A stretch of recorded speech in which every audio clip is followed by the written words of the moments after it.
கஸ்தூரி, இடஒதுக்கீடு பெறவங்களா கொலைக்கார பசங்கன்னு கேக்குறியே, இடஒதுக்கீடுனா உனக்கு என்னன்னு தெரியுமா உனக்கு? நீ சினிமால அவுத்து போட்டு ஆடுனியே, யாரு பாக்கறதுக்கு ஆடுன?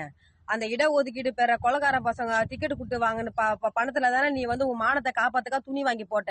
அந்த கொலைக்காரங்க குடுக்கற பணத்துல தானே நீ ஜிக்கு ஜிக்குன்னு நீ மேக்கப் செட் வாங்கி போட்டுக்கின. அந்த கொலைக்காரங்க குடுக்கற பணத்துல தானே நீ வந்து மானத்தை காப்பாத்துக்கா துணி வாங்கி போட்ட, சோறு தின்ன. அப்ப தெரியலையா உனக்கு இடஒதுக்கீட்டுல இருக்க கொலைக்கார பசங்களுடைய பணம் அப்ப உனக்கு தெரியாதா? இப்ப வந்து உனக்கு இடஒதுக்கீடு பெறவங்க கோட்டால இருக்கிறவங்க எல்லாருமே கொலைக்கார பசங்க தெரிய உனக்கு என்னடி அவ்வளவு வாய் கொழுப்பு உனக்கு? இந்த தமிழ் மண்ணில சமூக நீதிக்காகவும் இடஒதுக்கீடுக்காக பண்ண போராட்ட வரலாறு என்னன்னு உனக்கு தெரியுமா உனக்கு?